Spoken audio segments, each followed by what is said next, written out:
O tema dessa curta aula é a violência contra as mulheres negras nas universidades, contextualizando como o machismo, o racismo se engendram nessas instituições.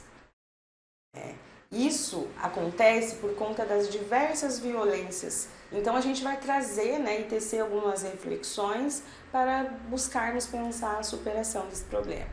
Então vamos começar pelo conceito de raça.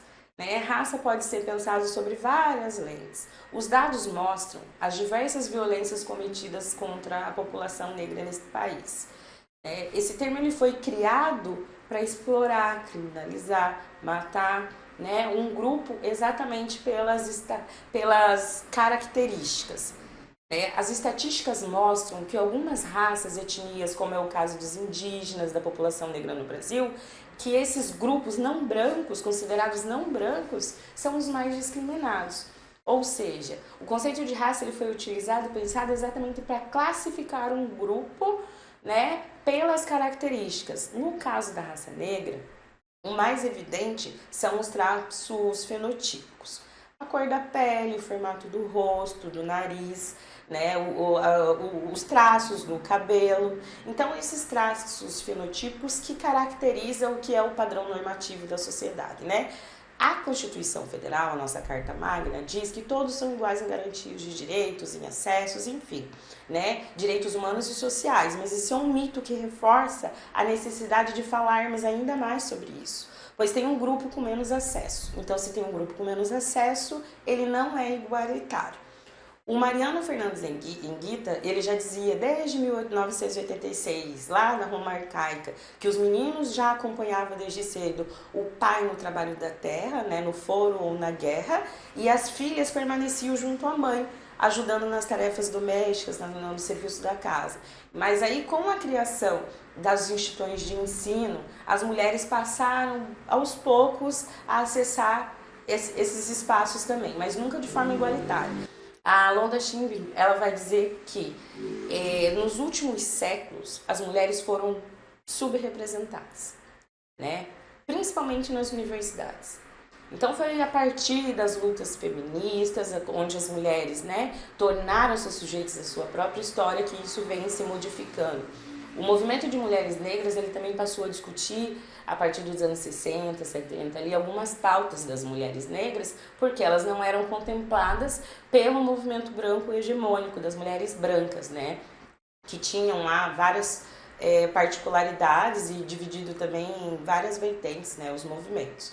Então, em relação às mulheres negras, elas passaram a reivindicar os seus próprios direitos, mostrando a necessidade de inserção quanto ao acesso a essa educação, que após muita luta e resistência do movimento negro que se organizou, sobretudo das mulheres negras, também do feminismo negro, conselhos de direito, muita coisa foi pensada e criada exatamente para incluir pautas que não estavam sendo contempladas durante anos. Então essas bandeiras feministas, antirracistas, que tornou a luta ainda mais efetiva, para a gente tentar melhorar essas condições de uma desigualdade histórica. Então, mas ainda assim a intelectualidade das mulheres, sobretudo das mulheres negras, ela sempre vem sendo questionada.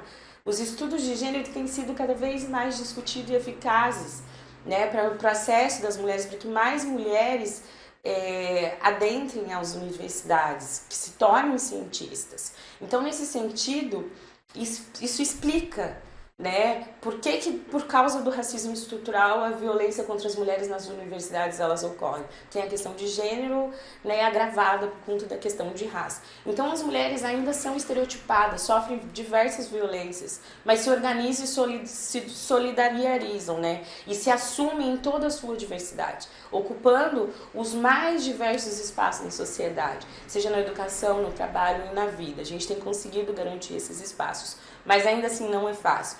Quando gênero e raça são analisados de forma unilateral, são as mulheres negras que permanecem na base da pirâmide social, em todos os índices de violência, pobreza, falta de escolarização, e estando em sua maioria no trabalho doméstico e de cuidado. Como bem pontuado pela Helena Hirata, né, que faz uma análise brilhante sobre o trabalho de cuidado. Elas estão na base da pirâmide social exatamente por conta dessa discriminação. De acordo, né, com a pesquisa realizada pelo IBGE, em 2018, apenas 10,4% das mulheres negras com faixa etária entre 25 e 44 anos conseguiram concluir o ensino superior.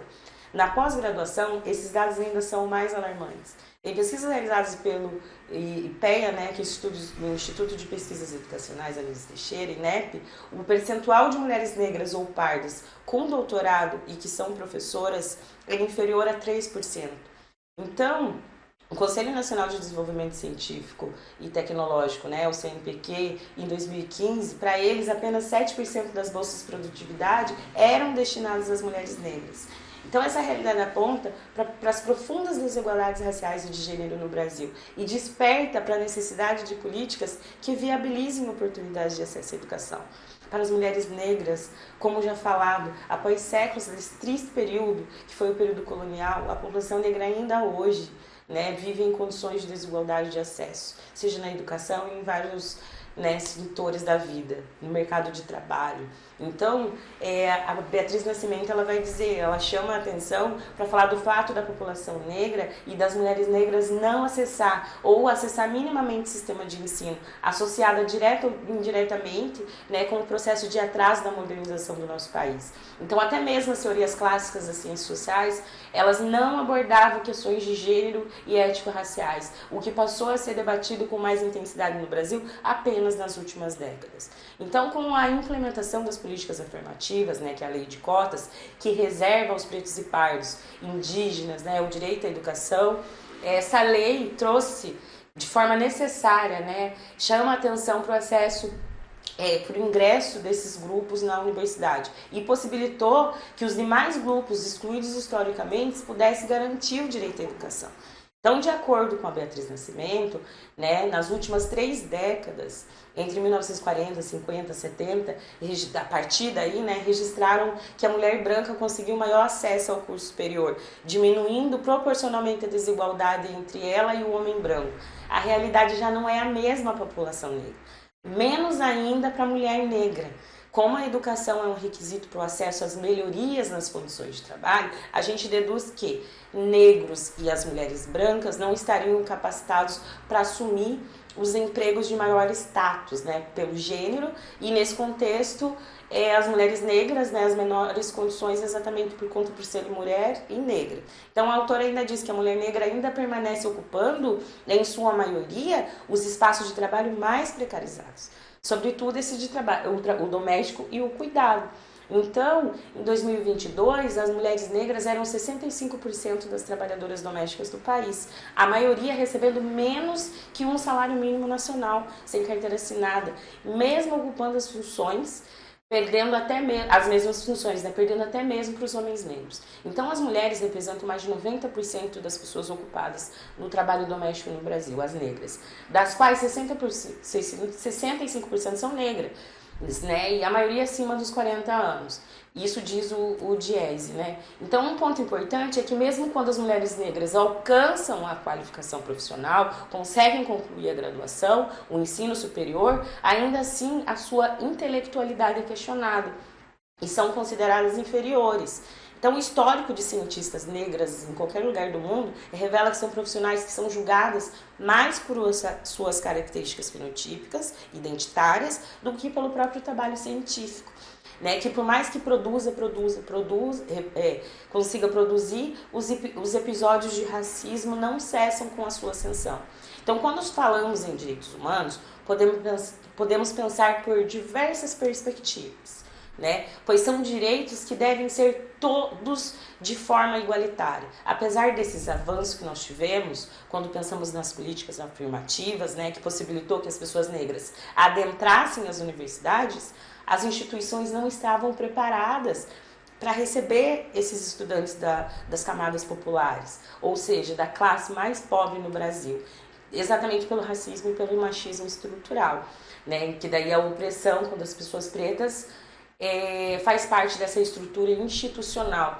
E quando a gente fala que as universidades não se prepararam para receber esses estudantes é que faz com que o acesso das mulheres negras nas universidades eles não sejam igualitário, porque são mulheres, mães, trabalhadoras que muitas vezes precisam pegar 2 ou 3 ônibus para chegar na universidade, né? São mulheres da classe trabalhadora que acaba tendo que trabalhar o dia todo para poder ir para a universidade à noite. São pessoas que muitas vezes não conseguem sobreviver com a bolsa e aí acaba tendo que trabalhar durante o dia para estudar à noite. Então ocorrem os atrasos na entrega dos trabalhos, né? E faz com que muitas delas desistam no meio do processo e acabe gerando a evasão escolar. Então, o que a gente precisa pensar, né, como que está sendo o acesso das mulheres negras nas universidades? Porque a gente também chega com pautas que muitas vezes os próprios professores não conseguem dar conta de responder. Então é a nossa intelectualidade que é colocada à prova o tempo todo, né? E por muitos anos as mulheres negras já foram muito silenciadas. Então, desse modo, a persistência da relação interseccional do racismo estrutural, somado ao machismo, né, nos espaços universitários, ainda é uma grande entrave à efetivação dessa equidade. Então, principalmente as mulheres negras, elas são subrepresentadas. E essa subrepresentação não pode ser minimizada. As temáticas elas são relativas ao racismo e ao machismo são persistentes desde o período da colonialidade. Então, essa é uma questão para ser discutida por todos.